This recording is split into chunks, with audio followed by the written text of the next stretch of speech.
doing? I hope you all are all right, and today we are going to start up with the human brain. अब ये जो chapter है control and coordination, as you all know हमने already complete कर लिया है, लेकिन फिर भी क्योंकि अब आपके जो है साइंस का एग्ज़ाम आने वाला है, राइट? सो जो भी इम्पोर्टेंट कॉन्सेप्ट्स हैं जिनके ऊपर क्वेश्चंस आ सकते हैं, जिनका डायग्राम बनाना आ सकता है, या फिर डायग्राम में से कुछ भी पार्ट आपको दे दिया, मान लो मेंशन करके मिड ब्रेन दे दिया, स्पाइनल कॉर्ड दे दी, इनकी जॉइनिंग दे दी, जॉइनिंग पॉइंट क्या होगा, ठीक है? इस टाइप के क्वेश्चंस होंगे डायग्राम बेस्ड, या फिर कोई भी इम्पोर्टेंट कॉन्सेप्ट, वो सभी हम कवर करेंगे। ओके, सो आज का टॉपिक है हमारा ह्यूमन ब्रेन। ह्यूमन ब्रेन की आज हम बात करने वाले हैं, ठीक है? चलिए स्टार्ट करते हैं। सबसे पहले आप इस डायग्राम को ध्यान से देखो, और जिसको ये वाला डायग्राम, इस डायग्राम की लेबलिंग्स नहीं आती, सो मैं आपको पहले ही बता दूं कि इस डायग्राम की लेबलिंग्स बहुत ही ज़्यादा इम्पॉर्टेंट है, ठीक है? सो आज हम स्टार्ट करेंगे with labelling part as well as the functions of every part हम समझने वाले हैं। ओके, ठीक है? सो चलिए स्टार्ट करते हैं अपने ब्यूटीफुल लेक्चर के साथ। सो फर्स्ट ऑफ ऑल आप सभी को कुछ इम्पॉर्टेंट और सिंपल पॉइंट्स पता होने चाहिए। कोई भी डायग्राम आप पढ़ रहे हो, एक छोटी सी टिप बताती हूँ मैं, कोई भी डायग्राम आप समझ रहे हो, उसको रीड कर रहे हो, ड्रॉ कर रहे हो, इम्पॉर्टेंट पॉइंट आप ये ध्यान रखो कि उसका लार्जेस्ट पार्ट कौन सा है, ठीक है? अब जैसे ब्रेन की बात करें, सो ब्रेन में तो हम लार्जेस्ट पार्ट को कंसिडर करेंगे, ओके? या फिर आपका मान लो लीफ का डायग्राम है, ठीक है? लीफ का एक डायग्राम आपकी बुक में गिवन है, सो उस पार्ट में ये क्वेश्चन आ सकता है कि सबसे ज़्यादा क्लोरोफिल कहाँ पे मिलता है। सो इस टाइप की जो इम्पोर्टेंट पॉइंट्स हैं उनका ध्यान हमेशा रखा करो, ठीक है? अब जैसे इसी क्वेश्चन में मान लो ये आपका क्वेश्चन मिल गया है, ठीक है? और यहाँ आपको जो है इस टाइप से लेबलिंग्स करनी है, ठीक है? अब मान लो यहाँ पर कुछ नाम रख दिया है, जहाँ मैंने वाइट कलर करा है, यहाँ मान लो नाम रख दिया है कुछ ABCD करके, ठीक है? BCND। अब आपको इन सभी की लेबलिंग्स करनी होगी, और साथ ही साथ आपको बताना होगा लार्जेस्ट पार्ट कौन सा है, उसके फंक्शंस क्या हैं, ठीक है? इस टाइप के क्वेश्चंस आपसे पूछे जा सकते हैं। ओके, सो इस टाइप के क्वेश्चंस के लिए भी रेडी रहना, मैंने आपको ऑलरेडी बता दिया है।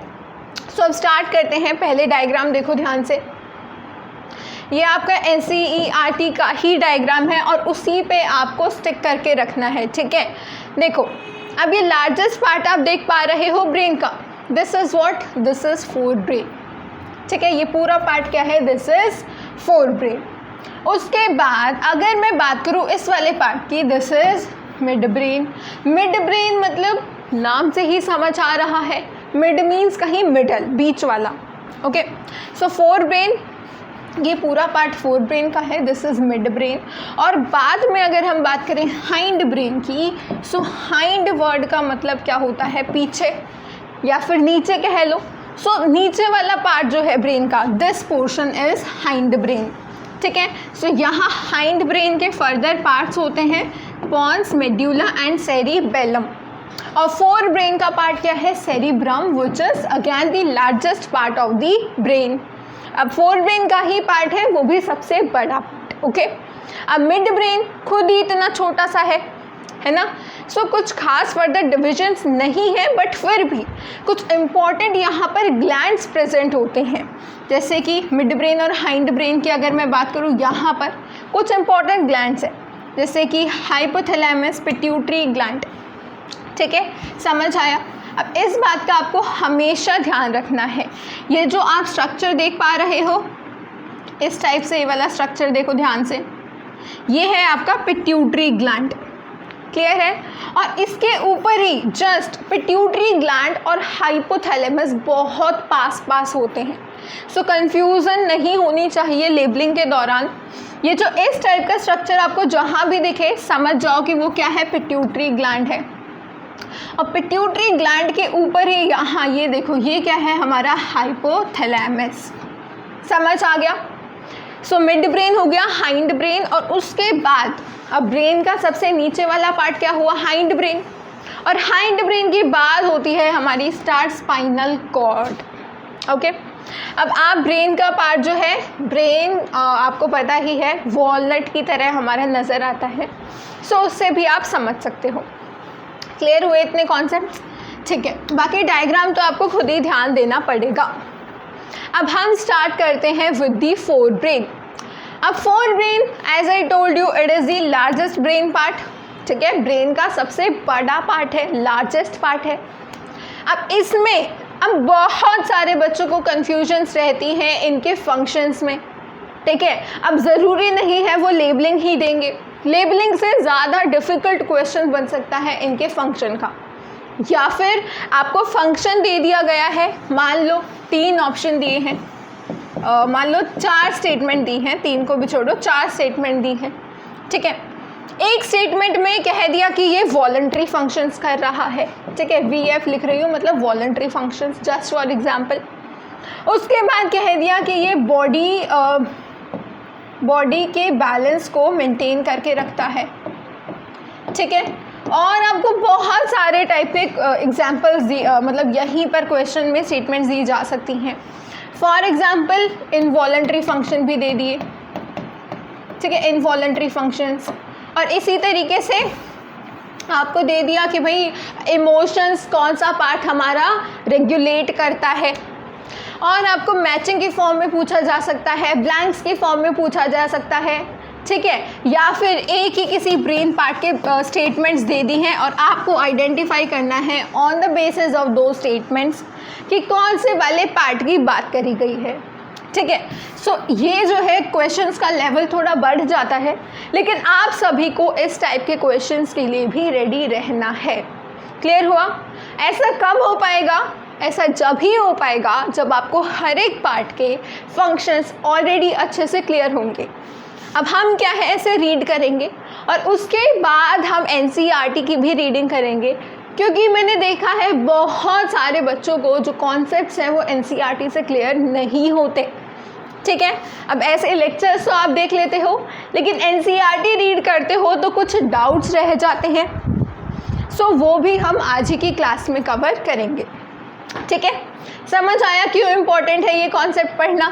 चलिए, अब फोर ब्रेन का सबसे इम्पॉर्टेंट बात, फोर ब्रेन की सबसे इम्पॉर्टेंट बात जो आप ध्यान रखोगे, हमारे ब्रेन के, अब first of all I hope इतना तो आपको समझ गए हो आप, ब्रेन के कितने पार्ट्स हैं मेनली अगर मैं डिवाइड करूँ ब्रेन को, सो ब्रेन के हैं 3 parts, forebrain, then midbrain. Simple है, फोर ब्रेन मीन्स आगे वाला फर्स्ट वाला part, then mid brain means middle part, and then the last one is the hind brain. ठीक है, अब यहाँ पर अगर मैं एक ओवरव्यू की टर्म्स में बात करूँ, सो फोर ब्रेन ही ब्रेन का एक ऐसा पार्ट है जो कि हमारे वॉलंटरी फंक्शंस को कंट्रोल करके रखता है। मतलब वॉलंटरी फंक्शंस जो हम करते हैं वो हम करते हैं with the help of fore brain, और मिड ब्रेन और हाइंड ब्रेन कलेक्टिवली कर रहे होते हैं। बचा हुआ क्या? एक होता है वॉलंटरी, एक होता है इनवॉलंटरी। सो बचे क्या? Involuntary functions. So involuntary functions हमारे करते हैं mid brain and hind brain. Clear हुआ? अब यहाँ से ये भी इम्पोर्टेंट क्वेश्चन, इम्पोर्टेंट पॉइंट्स हैं। ठीक है, कि वॉलंटरी फंक्शंस कौन रेगुलेट करेगा? फोर ब्रेन, और इनवॉलंटरी फंक्शंस दोनों मिड ब्रेन और hind brain collectively involuntary functions को कंट्रोल करते हैं। क्लियर हो गया? Okay, now starting with the fore brain. अब ये देखो, फोर ब्रेन जो वॉलंटरी फंक्शंस करता है, अब उनको हम और डिटेल में देख लेते हैं। Just a second. अब first of all voluntary function से आप समझते क्या हो ये मुझे बता दो, और जिसको नहीं पता वो भी समझ लो। देखो, वॉलंटरी का मतलब होता है कि कोई भी ऐसा एक्शन, वॉलंटरी फंक्शन मीन्स कोई भी ऐसा एक्शन जो हम कॉन्शियसली कर रहे हैं, जैसे बोलना, चलना, लिखना। ठीक है, ये सभी क्या है? Voluntary functions. ओके, हम डेफिनेशन पढ़ लेते हैं। Actions which are performed by us हम ही कर रहे होते हैं उनको कॉन्शियसली, यानी कि मुझे पता है कि मैं क्या लिख रही हूँ, है ना, यानी कि मैं अपने अकॉर्डिंग लिखती हूँ मुझे क्या लिखना है, यानी कि मूवमेंट ऑफ माई हैंड, ये क्या हुई, एक एग्जाम्पल ऑफ वॉलंटरी फंक्शन। ठीक है, सो ये हमारा कौन कंट्रोल करेगा, फोर ब्रेन कंट्रोल करता है। ओके, ये दोनों पॉइंट्स आई होप आपको क्लियर हो गए। उसके अलावा ये सभी इंपॉर्टेंट फंक्शंस भी हमारे फोर ब्रेन को ही जाते हैं। क्या क्या, इंटेलिजेंस, थिंकिंग पार्ट, ये रहा थिंकिंग, इंटेलिजेंस, इमोशंस, जितने भी इमोशंस हैं, लव, फियर और ये सभी काइंड ऑफ इमोशंस, डर लगता है ना, ये भी क्या है, एक इमोशन है, ये भी हमारा फोर ब्रेन के पास ही होता है इसका control. Okay, so emotions, thinking, sensation, for example sensation हम कह रहे हैं कि स्मेल हुई या फिर टेस्ट हुआ, यानी कि योर सेंस ऑर्गन्स, ये सेंसेशन किसके पास जाएगी, फोर ब्रेन के पास। ओके, देन मेमोरी, कोई भी चीज़ हमें याद रहती है, फॉर एग्ज़ाम्पल हम चैप्टर 1 आज याद कर रहे हैं, फिर हमने अच्छे से रिवाइज करा, वो अच्छे से याद करा तो हमें एग्ज़ाम तक भी याद रहेगा, है ना, सो ये क्या हुई, मेमोरी हुई। Then sleepy, hunger, feeling of fullness. अब यहाँ से भी मैंने आपका बहुत बार क्वेश्चन देखा है, जैसे मैंने आपको पॉइंट्स की फॉर्म में बताया था कि आपको पॉइंट्स स्टेटमेंट्स दे रखी होती हैं और फिर आपको आइडेंटिफाई करना होता है। सो ये वाला पॉइंट एक इम्पॉर्टेंट पॉइंट है, feeling of fullness. Feeling of fullness मतलब कि जैसे आप खाना खाते हो, अब खाना खाने के कुछ देर बाद, अब जैसे आपका फुल हो गया, खाना खा लिया आपने, तो आपको क्या लगता है कि भाई अब बस हो गया फुल, है ना, अब और नहीं खाना मुझे, तो ये क्या हुई, फीलिंग ऑफ फुलनेस हुई। ठीक है, वैसा तो नहीं है। अब आज हमने जो है, अगर हम कोई भी चीज़ खा रहे हैं तो हम लगातार खाते ही जाते हैं, ऐसा नहीं होता। एक टाइम के बाद हमें ऐसा लगता है कि अब जो है हम अपने पॉइंट पे, सैचुरेशन पॉइंट पे पहुंच चुके। That is what is feeling of fullness which is controlled by fore brain. Clear हुआ। अब ये सभी पॉइंट्स जो हैं आप अपनी नोटबुक में लिख सकते हो और इनका आप स्क्रीनशॉट भी ले सकते हो। ओके, चलिए अब आगे स्टार्ट करते हैं हम अपने नेक्स्ट पार्ट के साथ, विच इज़ मिड ब्रेन। अब मिड ब्रेन खुद ही इतना छोटा है, इतने ज़्यादा पार्ट्स आपको पढ़ने नहीं हैं, और हाइपोथैलेमस, पिट्यूटरी ग्लैंड, ये होते हमारे ब्रेन में ही हैं, लेकिन ये क्या है, हार्मोन्स रिलीज़ करते हैं। और एनिमल हार्मोन्स की मैं एक अलग से वीडियो बनाऊंगी, अभी आपको मिल जाएगी थोड़ी देर बाद, सो उसको आप समझ लेना, क्योंकि अब ये जो ब्रेन के फंक्शंस हैं और आपके हार्मोन्स के फंक्शंस, वो सभी जो हैं, क्योंकि बहुत सारे फंक्शन हो जाते हैं, सो कन्फ्यूजन हो जाती है, उसको हम आज ही कंप्लीट दूर कर लेंगे। ठीक है, सो मिड ब्रेन अगेन मैंने आपको स्टार्टिंग में ही बता दिया था, इनवॉलंटरी फंक्शंस को कंट्रोल करता है। और एक एग्जांपल ले लेते हैं हम यहाँ पे, when someone shines light in your eyes, प्यूपिल becomes shorter, प्यूपिल contract करता है। अब ये तो कॉन्सेप्ट हमने फिजिक्स में पढ़ा था, जब हम डिम लाइट से अगर हम शार्प लाइट में या फिर ब्राइटर जगह पे कहीं जाते हैं, सो हमारा प्यूपिल क्या होता है, पहले तो वो कॉन्ट्रैक्ट होगा। ठीक है, अगर कहीं पर ब्राइटनेस ज़्यादा है, सो अगर ब्राइटनेस ज़्यादा होती है, सो प्यूपिल को क्या करना पड़ता है, कॉन्ट्रैक्शन शो करनी पड़ती है। और क्यों, क्योंकि जितनी लाइट की रिक्वायरमेंट है ताकि उतनी ही लाइट हमारी आइज तक जाए। अगर डिम लाइट होगी सो प्यूपिल एक्सपैंड करता है। So this is the function of your mid brain. Clear हुआ। Now starting with the hind brain. Hind brain के अब फर्दर 3 पार्ट्स होते हैं। First one is your medulla oblongata, second cerebellum और third part है pons. ठीक है, हमेशा याद रखोगे, medulla oblongata, cerebellum and pons. Also एक इम्पॉर्टेंट बात बता दूँ, यहाँ ये जो सेरिब्रम है और यहाँ जो सेरिबेलम है, इन दोनों में कंफ्यूज मत होना। ये जो सेरिबेलम है, this is a part of hind brain and the cerebrum is a part of fore brain. Clear हुआ।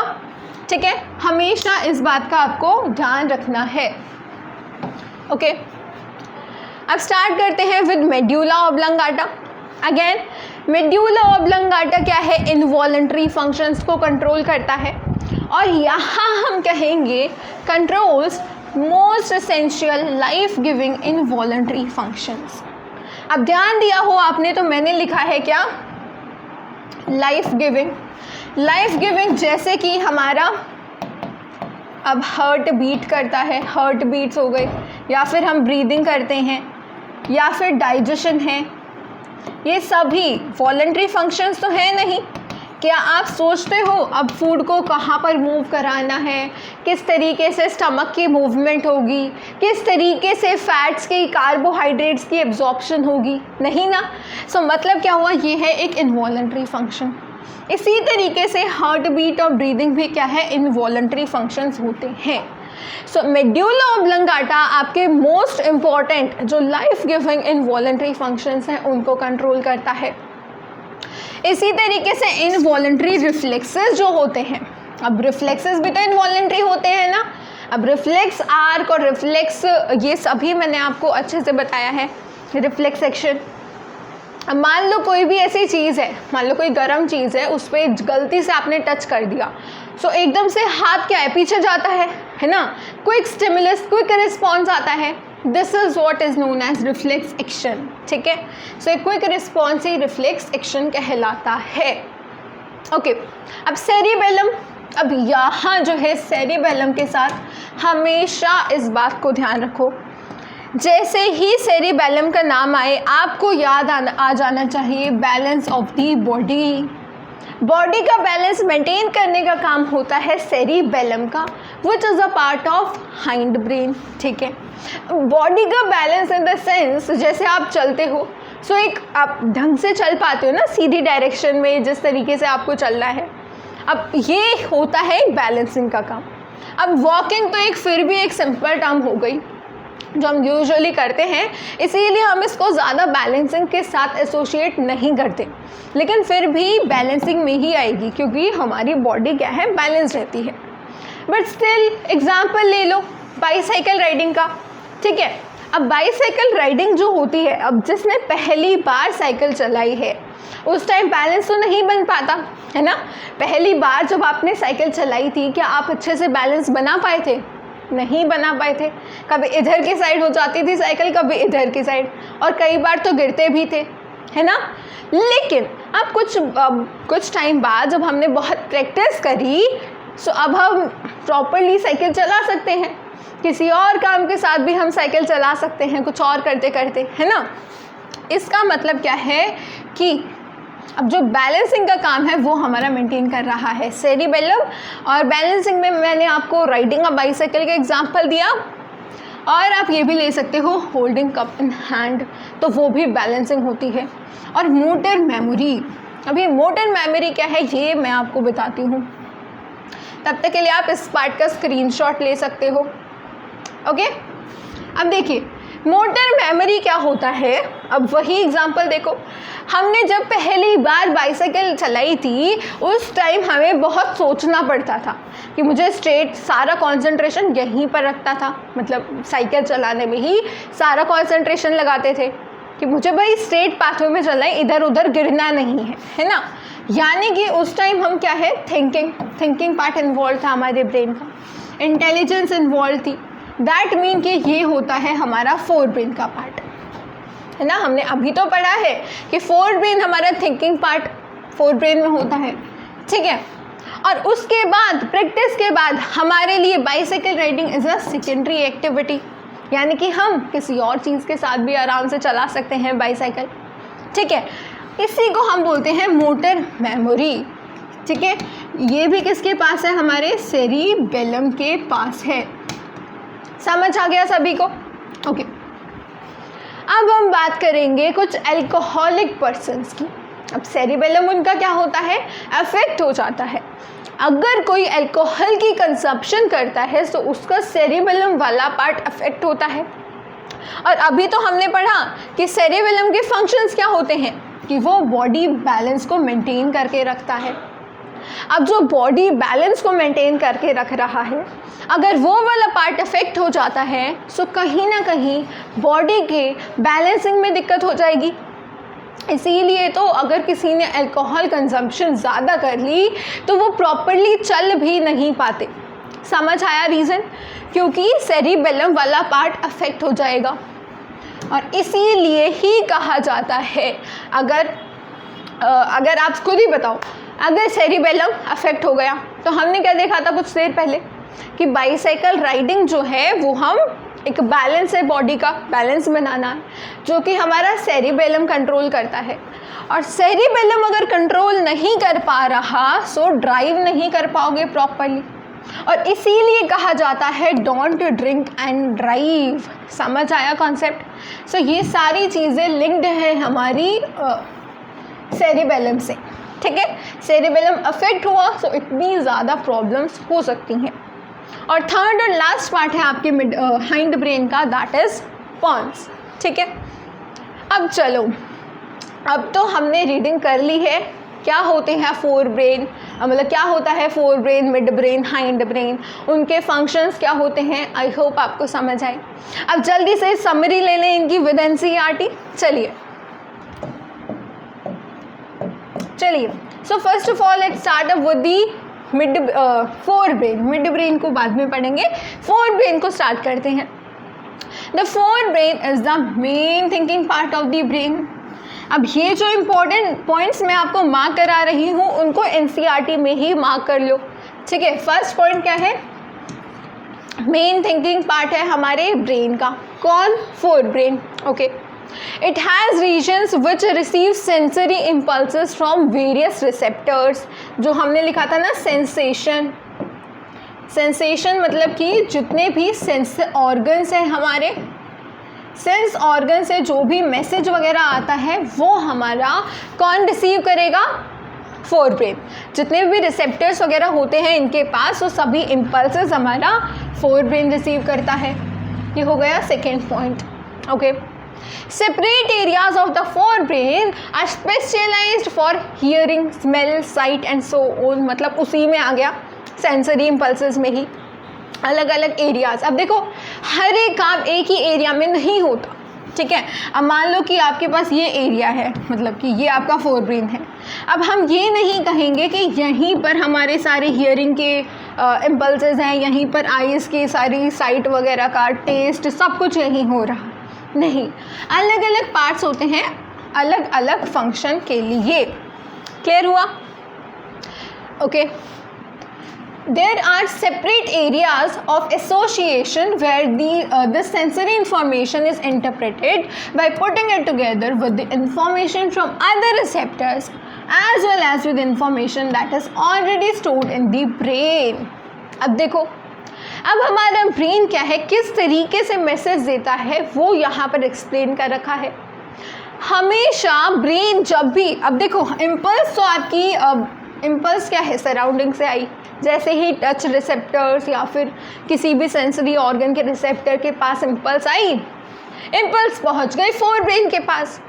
लेकिन फोर ब्रेन को मैसेज जो आउटपुट देना है वो कैसे देगा?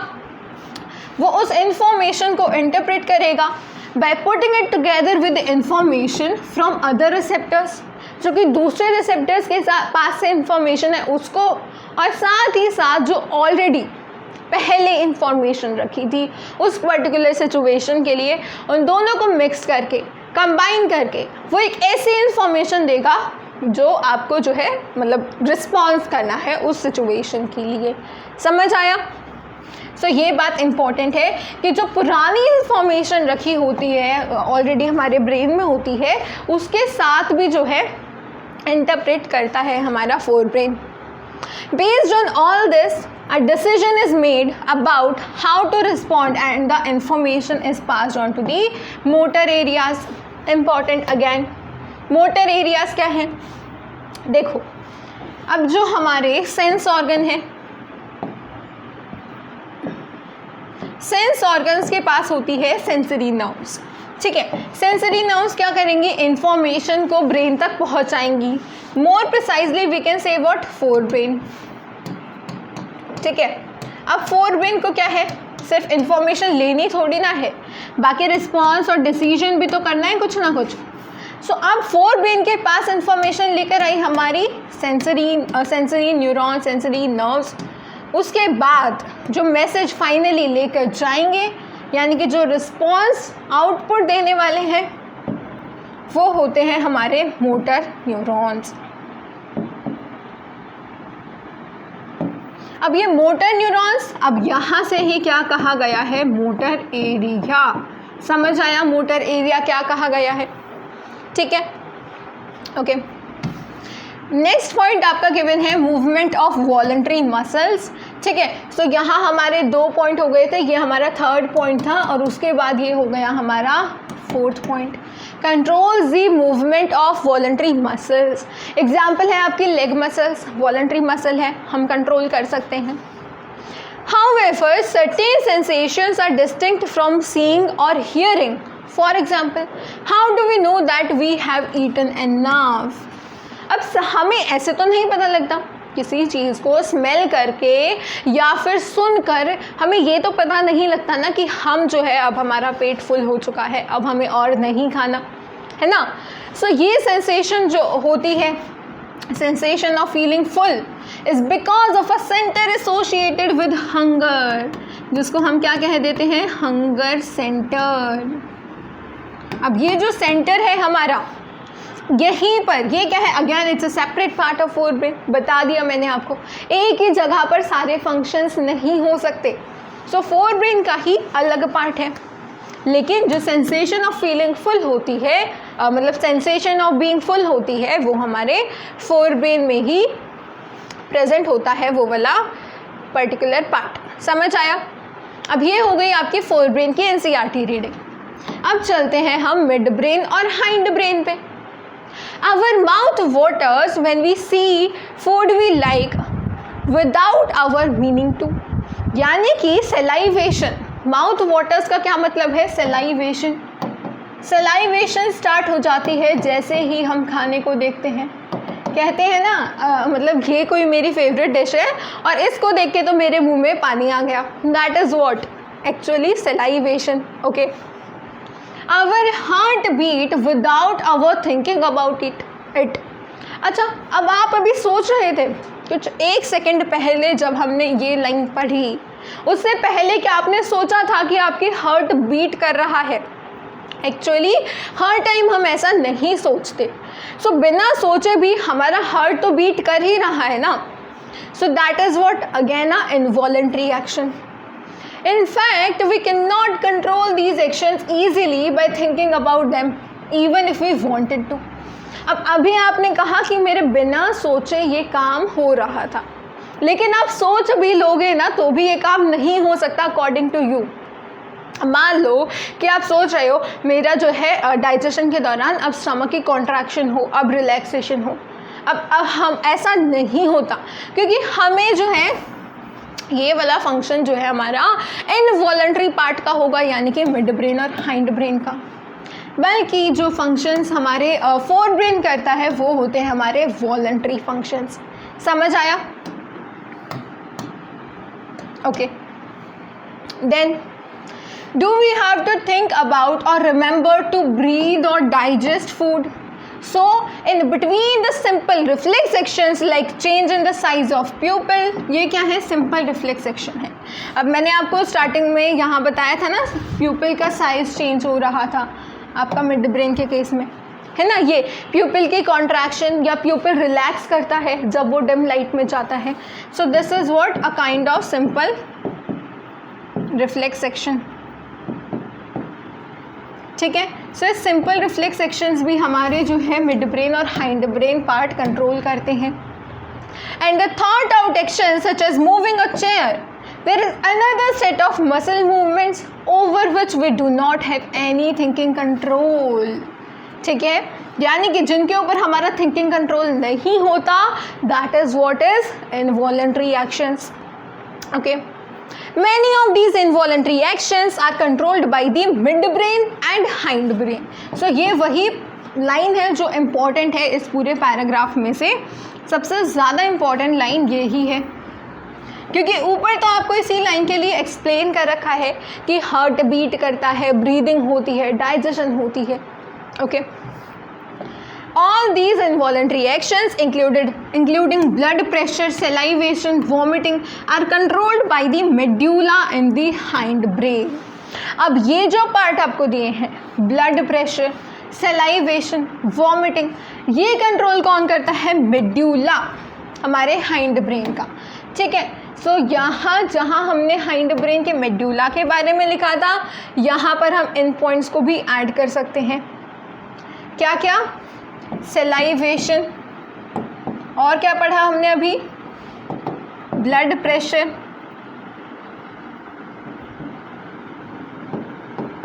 And vomiting. ये सभी पार्ट्स हमारा कौन कंट्रोल करता है? ये सभी फंक्शंस कौन कंट्रोल करता है? हमारा medulla oblongata of hind brain. समझ आया सभी को? सो ये हो गया हमारा मिड ब्रेन और हाइंड ब्रेन और फोर ब्रेन, मिड ब्रेन और हाइंड ब्रेन, ये तीनों पार्ट्स किसके हैं? ब्रेन के। सो आई होप आपको हर एक चीज़ अब क्लियर हो चुकी है और हर एक फंक्शन भी रिकॉल आपने कर लिया। अगर कोई डाउट है so you can ask in the comment section. So मिलेंगे अब नेक्स्ट वीडियो में एनिमल हॉर्मोन्स के साथ। Till then take care and keep revising. Thank you.